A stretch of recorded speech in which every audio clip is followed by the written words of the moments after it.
I just got back from a coffee shop that's one of the scant few businesses open past midnight around here.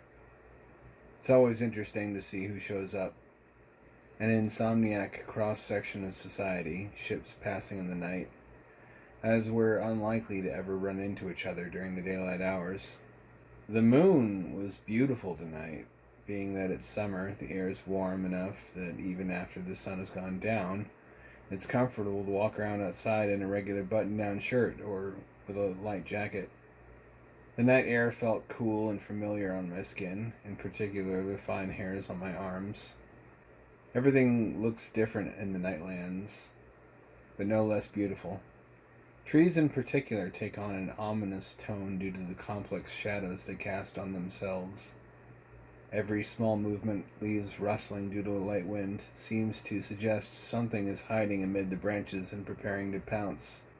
Street lamps replace the sun, like small stars yanked down from the heavens for our convenience, flickering at an almost imperceptibly rapid frequency.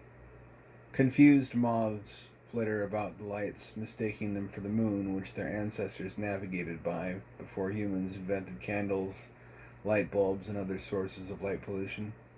Once you become comfortable with it, the dark is no longer frightening, because you're no longer a trespasser in it. You're a native of the shadows who belongs there. Like the biologist who lives in the field for weeks or months in order to witness rare sights they never could during brief visits, the long-term inversion of your sleep cycle will change the way you see nature at night.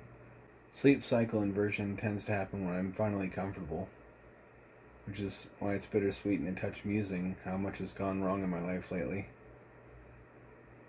It's something I fall into easily, having always been a night owl with an addiction to the internet and games.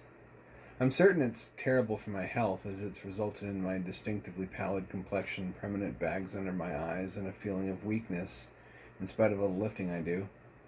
90% of businesses are off limits to the nocturnal human. But that's somewhat helpful. The normally paralyzing overabundance of choice is swept away. You are instead presented with a small selection of places to eat, drink, and write that you may never have noticed or considered patronizing during the day. On the way, you'll pass others who are awake and out walking along the sidewalk at such an improbable hour. Who could they be? What's their story? Do they have legitimate business which keeps them up so late, or are they like you, trapped in a vicious cycle from which no escape seems possible? Still, it almost seems tenable. Once you ease into it and become acclimated, your energy returns to you an hour or so after you awaken, the same rush you get about an hour after waking up in the morning. You go through your normal morning routine of shit, shower, brush, and a shave. The only difference is the darkness outside your window. Perhaps, if you have a sense of humor, you even fix a bowl of cereal. Recently, I've taken to going out to parks, as living this way doesn't diminish my desire to be immersed in nature every so often. I don't use the car's heater on the way. I'm slowly discovering how malleable the human body is. When I moved back from Florida to Oregon, I was cold all the time for about a year or so until my body finally reacclimated to the local climate. As it's generally cooler during the night, if you're only ever outside at night, eventually your body begins to acclimate to that temperature range. So it is that on the rare occasion I've had to be awake and outside during the day, I found it unbearably hot and bright, even for summer.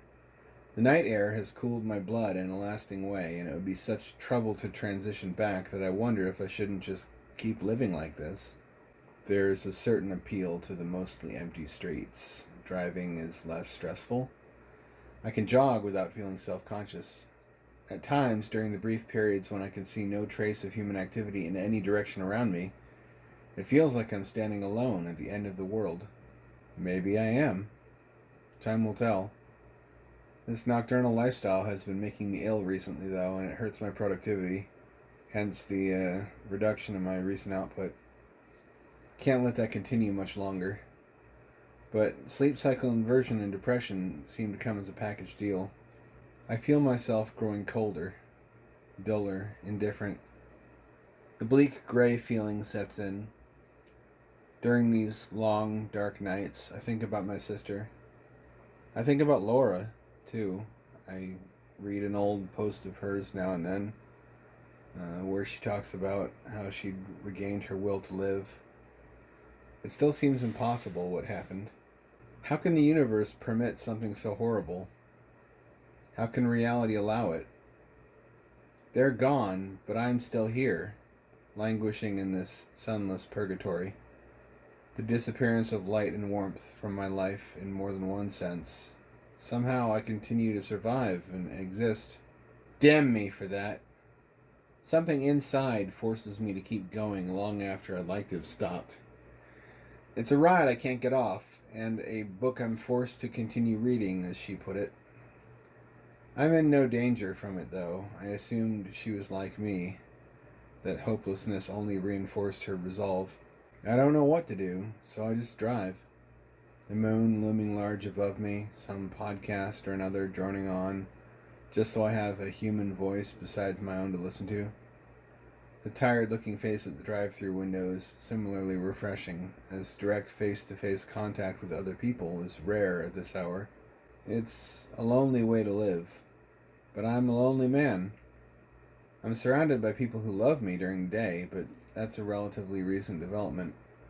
Just a few hours after the sun goes down, everything goes back to the way it was 5 years ago.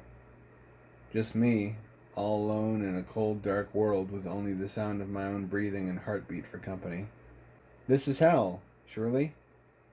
But then, why do I feel as if it's also home? There has never been such a natural fit for someone of my disposition.